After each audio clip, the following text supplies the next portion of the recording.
Don't forget to follow, like, and share for more videos. Thanks for watching. Hi guys, so welcome to another mini vlog. Fire went out, lights went down. When you feel lost in your shadow, don't feel alone. And for today's video, kakain naman tayo. Let's go! Broken but strong, gotta move on. You're not a bakery of life. Equip my soul, find the real gold.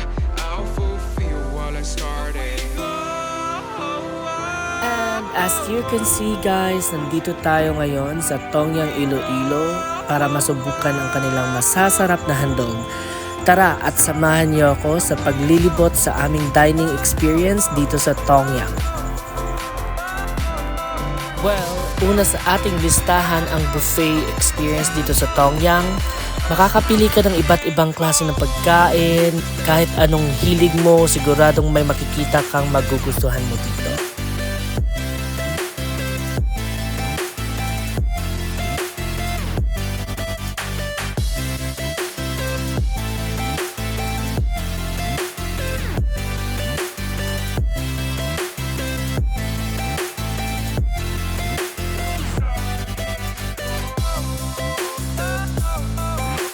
Yung isa sa mga highlight dito sa Tongyang ay ang kanilang hot pot.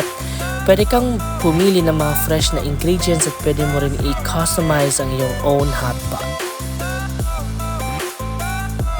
And sa kanilang grill station, pwede ka rin magluto ng iyong sariling barbecue. Pwede kang magluto ng karne, isda, gulay at kahit ano pang hilig mo. Hindi ko na nakuna ng video yung dessert section guys, pero hindi mawawala yung dessert. Mayroon silang wide array ng mga matatamis na pagkain na pwede mong subukan pagkatapos ng main course.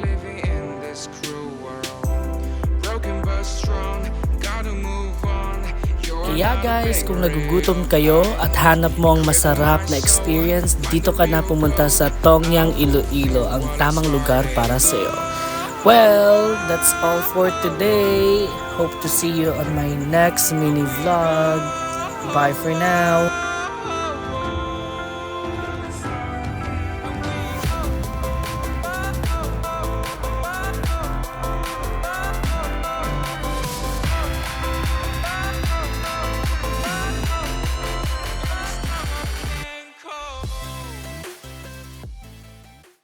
Don't forget to follow, like, and share for more videos. Thanks for watching.